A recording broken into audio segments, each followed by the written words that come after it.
ఓం మహాగణాధిపతయే నమః. ఓం గురుభ్యో నమః. ఓం శ్రీమాత్రే నమః. ప్రేక్షకులందరికీ కూడా లలితాంబిక అమ్మవారి యొక్క అనుగ్రహం పరిపూర్ణంగా కలగాలని మనస్ఫూర్తిగా కోరుకుంటూ మనం ఈరోజు చెప్పుకోబోయేటువంటి టాపిక్ ఏమిటి అంటే మనకి వారాహి నవరాత్రులు వస్తున్నాయి. వారాహి నవరాత్రుల్లో ఏ రాశి వారు, ఏ లగ్నం వారు, ముఖ్యంగా లగ్నం నుంచి తీసుకోండి, ఏ లగ్నం వారు అమ్మవారిని ఏ రకంగా పూజిస్తే అమ్మవారి యొక్క అనుగ్రహం కలగడం ద్వారా ఎటువంటి ఫలితాలు కలుగుతాయి. అలా కాకుండా ఇప్పుడు నాకు రాశి నక్షత్రం ఏమీ తెలియదండి, తెలియనటువంటి వారు అసలు వారాహి అమ్మవారిని ఏ రకంగా పూజించాలి. వీడియో ఆఖరి వరకు చూడండి. అసలు వారాహి అమ్మవారిని పూజించడం వల్ల కలిగేటువంటి ఫలితాలు ఏమిటి, అసలు పూజించవచ్చా పూజించకూడదా, ఏ సమయంలో పూజించాలి, ఏ సమస్య ఉన్నటువంటి వారు ఏ రకమైనటువంటి నైవేద్యం పెట్టాలనేటువంటి విషయాలన్నీ కూడా నేను మీకు చెప్తాను. కన్యా లగ్నము, కన్యా రాశి. కన్యవారికి కనుక చూసుకున్నట్లయితే ప్రస్తుతం లగ్నంలో కేతువు యొక్క సంచారం జరుగుతుంది. ఈ 9 రోజులు వారాహి నవరాత్రుల్లో మీరు ముఖ్యంగా గణపతి ఆరాధన చేసి చేయండి. ఇది కేవలం పూజకు మాత్రమే కాకుండా మీరు చేసే ప్రతి పని కూడా ఆ యొక్క మహాగణపతిని ఆరాధిస్తూ మీరు కనుక చేసినట్లయితే 100% మీకు ఎటువంటి ఆటంకములు కలగకుండా ఉంటాయి. అయితే మీకు మీ పంచమ స్థానాధిపతి శని భగవానుడు అయ్యాడు కాబట్టి వరాహస్వామి యొక్క అష్టోత్తరాలు, వారాహి అమ్మవారి యొక్క స్తోత్ర పఠనం చేస్తూ మీకు ఈ సమయంలో కుజుడిని శని చూస్తున్నందుకు 3-8 అధిపతి అయినందుకు ఏదైనా యాక్సిడెంట్ ప్రోన్స్ కానీ, లేకపోతే మనం ఒక మంచి మాట చెప్పినా సరే అవతల వాళ్ళు దాన్ని నెగిటివ్గా తీసుకోవడం కానీ జరుగుతూ ఉంటుంది. అంటే మిస్కమ్యూనికేషన్స్ జరుగుతుంటాయి. ఆ మిస్కమ్యూనికేషన్స్ రిలేటెడ్ సంబంధించినటువంటిది తీసేస్తుంది ఈ యొక్క అమ్మవారి యొక్క ఆరాధన చేయడం ద్వారా. అయితే ఈ అమ్మవారిని ఎలా ఆరాధించాలి ఏమిటి అని చెప్పి చూసుకున్నట్లయితే ప్రధానంగా మీరు ఈ అమ్మవారి యొక్క ఆరాధనలో మీరు బెల్లముతో చేసినటువంటి పదార్థాన్ని గూడాన్నము అంటారు. గూడాన్న పదార్థాన్ని అమ్మవారికి నివేదించండి 9 రోజులు కూడా. లేదండి ఇంకా వేరే కూడా నాకు ఇష్టము, పులిహోర చేస్తాను, చక్కెర పొంగలి చేస్తాను, లేనట్లయితే పాయసాన్నం నేను చేస్తాను అనుకునేటువంటి వారు అది కూడా మీరు ఇవ్వవచ్చు. అంటే అమ్మవారికి నివేదించవచ్చు, అందులో ఎటువంటి తప్పులేదు. కాకపోతే గూడాన్నం మాత్రం 9 రోజులు ఖచ్చితంగా నివేదించండి. ఎందుకంటే ఇక్కడ మీకు శని వక్రించి పంచమంలోకి వస్తున్నాడు. ఎప్పుడైతే శని వక్రించి పంచమంలోకి వస్తాడో మనం తీసుకునేటువంటి డెసిషన్స్ రాంగ్ డెసిషన్స్ అవుతూ ఉంటాయి. సర్లే తర్వాత డెసిషన్ తీసుకుందాం లేదా స్లో డౌన్ చేస్తూ ఉంటాం, అటువంటివి జరుగుతూ ఉంటాయి. ఇక మరొక విషయం ఏంటంటే మీకు ఈ యొక్క అష్టమ స్థానంలో ఉండేటువంటి కుజుడిపైన శని దృష్టి ఉన్నందుకు కొద్దిగా రుణములు, అంటే ఎవరికైనా ఫ్రెండ్స్కి రుణాలు ఇప్పించడం ద్వారా ఇబ్బంది పడేటువంటి యోగం వస్తూ ఉంటుంది. కాబట్టి ఈ యొక్క విషయం జాగ్రత్తగా ఉండాలి. కాకపోతే శని వక్రించాడు కాబట్టి మీకేంటంటే ఈ వరాహ స్వామి యొక్క అవతారాన్ని పూజించడం ద్వారా మరింత మంచి ఫలితాలు ఉంటాయి. దాంతోపాటు శని వక్రించడం ద్వారా రుణ బాధలు కూడా తగ్గుతాయి. ఒక రకంగా చెప్పాలంటే కొత్త రుణాలు ఇవ్వడం ద్వారా కొంత మధ్యవర్తిత్వంగా ఉండడం వల్ల కొంత స్ట్రెస్ ఉంటే పాతవి ఏవైతే రుణాలు ఉన్నాయో అవి తగ్గేటువంటి యోగం కూడా ఈ స్వామివారిని లేదా ఈ అమ్మవారిని పూజించడం ద్వారా, వారాహి అమ్మవారిని పూజించడం ద్వారా యోగం కలుగుతుంది. అయితే ఈ పూజించేటువంటి క్రమంలో ముఖ్యంగా మీరు పూజతో పాటు గోసేవ కూడా చేసినట్లయితే మరింత మంచి ఫలితాలు వస్తాయి. అయితే గోసేవలో గోవుకి ఎటువంటి పదార్థాలను మీరు నైవేద్యాన్ని తినిపించాలి అని చెప్పి చూసుకున్నట్లయితే క్యారెట్స్ ఉంటాయి, చిన్నగా కట్ చేయండి క్యారెట్స్ని.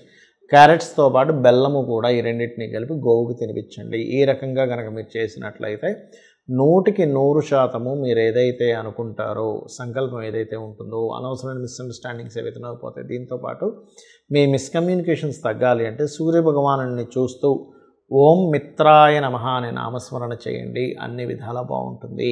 చాలామందికి సంశయం ఏంటంటే ఇంట్లో పటం పెట్టుకోవచ్చా వారాహి అమ్మవారిని. దీనికి మీకు ఒక విషయం చెప్తాను. వారాహి అమ్మవారు సప్తమాతృకలలో ఒకరు. సప్తమాతృకలను మనకు ఉంటారు. అదేవిధంగా మనకి వరాహి అమ్మవారు ఎవరైతే ఉన్నారో అది ఎవరికి సంబంధించింది అంటే వరాహస్వామి యొక్క శక్తి అనమాట. వారాహి అంటే ఎవరి జన్మజాతకంలో అయినా కుజుడు స్థితి బాగాలేదనుకోండి, అంటే మార్స్ బాగా పాడైపోయాడు, అప్పుడు ఏమవుతుంది, యాక్సిడెంట్స్ అవ్వడము, భూ సంబంధించిన వివాదాలు ఉండడము, లేదా అన్నదమ్ములతో గొడవలు ఉండడము, లేనట్లయితే శక్తిహీనతగా ఉండడము, లేదా బీపీ లెవెల్స్ బాగా పెరగడము, మరియు మీకు చిన్న విషయాలకి గొడవలు అయిపోవడం, ఇంట్లో ప్రతిదీ కూడా కష్టతరంగా సాగుతూ ఉంది. చాలామంది అంటుంటారు చూసారా, నా లైఫ్ ఏంటోనండి ప్రతిదీ కష్టంగానే ఉంది, చిన్నప్పటి నుంచి కూడా ఏది నాకు సునాయాసంగా దక్కలేదు అంటూ ఉంటారు. అంటే దాని అర్థం ఏమిటి, మీకు మీ జన్మజాతకంలో కుజుడు యొక్క స్థితి పాడైపోయింది. వీటన్నిటినీ కూడా ఈ యొక్క ఇబ్బందుల నుంచి ఫస్ట్ తొలగిస్తుంది అమ్మవారు. ఒకటే గుర్తుపెట్టుకోండి, అమ్మవారి ఫోటో ఇంట్లో పెట్టుకోవాలా వద్దా అనేటువంటి సంశయం మొట్టమొదటిగా తీసేయండి. ఎందుకంటే మనలోనే సమస్త దేవతలు ఉంటారు. మనలో కంప్లీట్గా ఈశ్వరుడు దగ్గర నుంచి, విష్ణువు దగ్గర నుంచి, అమ్మవారి యొక్క ఏవైతే అవతారాలను అన్నీ కూడా మనలో ఉంటాయి. అన్ని శక్తులు మనలో ఉంటాయి. బ్రహ్మాండము పిండాండం అంటారు. ఇక్కడ మీరు అర్థం చేసుకోవాల్సింది ఏమిటంటే, మనము తెలియకుండానే చిన్న చిన్న దోషాలు చేస్తూ ఉంటాం. ప్రతిరోజు కూడా సూర్యోదయం అయిన తర్వాత మలమూత్ర విసర్జనలు చేయడం, అదేవిధంగా ఒక్కొక్కసారి సందర్భం లేకపోయినా సరే ఏదో ఒక మాట మాట్లాడడం, అబద్ధం చెప్పడం, ఇట్లాంటివి ఇవన్నీ చాలా పెద్ద పెద్ద దోషాలు. అసలు అటువంటివన్నీ మనం మర్చిపోయి ఇంట్లో ఫోటో పెట్టుకోవచ్చా పెట్టుకోకూడదా, పూజించవచ్చా పూజించకూడదా అనేటువంటి పిచ్చి పిచ్చివన్నీ మనం ఆలోచిస్తూ ఉంటాం. కాబట్టి పొరపాటును కూడా మీరు అమ్మవారు అది అనే భావంతోనే చూడండి. కానీ ఎందుకంటే లలిత అమ్మవారి దగ్గర వారాహి మరియు శ్యామల అమ్మవారు ఇద్దరూ ఉంటారు. ఈ యొక్క వారాహి అమ్మవారి పూజిస్తే ఎటువంటి ఫలితాలు కలుగుతాయి అంటే, ముఖ్యంగా స్థిరత్వం అనేటువంటిది పెరుగుతుంది. స్టెబిలిటీ అంటారు చూసారా. కొంతమంది అంటుంటారు, ఏమండి మా పిల్లవాళ్ళు ఎందుకో, మా అబ్బాయి లేదా మా అమ్మాయి కుదురుగా ఉండట్లేదండి. కుదురునిస్తుంది, కుదురునిచ్చేటువంటి అమ్మవారు వారాహి అమ్మవారు. అలాగే రెండవది ఏంటంటే, నేను ఉద్యోగంలో ఒక దగ్గర స్థిరంగా ఉండలేకపోతున్నానండి, మాటిమాటికి మారిపోవాల్సి వస్తుంది. అది ఎందుకు జరుగుతుంది? మీ జన్మజాతకంలో దశమ స్థానము అంటారు. అంటే వృత్తి స్థానాధిపతి కనుక చరరాశి సంబంధం కానీ చరగ్రహాలతో సంబంధం కానీ కలిగినప్పుడు ఏమవుతుంది, ఒక దగ్గర కుదురుగా ఉండలేరు. ఒక 6 నెలలు ఒక దగ్గర చేస్తే వెంటనే మానేసి మళ్ళీ ఇంకో దగ్గర షిఫ్ట్ అవ్వడం, లేకపోతే ప్లేసులు మాటిమాటికి మారడం. అది సింగిల్గా బ్యాచులర్గా ఉన్నంతసేపు బాగానే ఉంటుంది, కానీ ఒక ఫ్యామిలీతో ఉన్నప్పుడు చాలా ఇబ్బందిగా ఉంటుంది. వాళ్ళ పిల్లల చదువుల విషయంలో కానీ, లేకపోతే ఇన్సెక్యూరిటీ వస్తూ ఉంటుంది. కాబట్టి ఆ ఇన్సెక్యూరిటీ ఫీలింగ్ అనేటువంటిది తొలగిస్తుంది. మనిషిలో ఉండేటువంటి చంచలత్వాన్ని తగ్గిస్తుంది వారాహి అమ్మవారు. అదేవిధంగా చూడండి, దారిద్ర నాశనము చేస్తున్నట్టు అమ్మవారు. అయితే ఈ అమ్మవారి యొక్క పూజ ఎప్పుడైనా గుర్తుపెట్టుకోండి, రాత్రి సమయంలో, అంటే అసుర సంధ్య సాయంత్రం తర్వాత చేయాలి. వారాహి అమ్మవారు చక్కగా పటం పెట్టుకొని మీరు పుష్పాలతో కానీ, అక్షింతలతో కానీ, లేనట్లయితే కుంకుమతో కానీ, పసుపుతో అయినా, గంధంతో అయినా సరే అమ్మవారిని పూజించవచ్చు.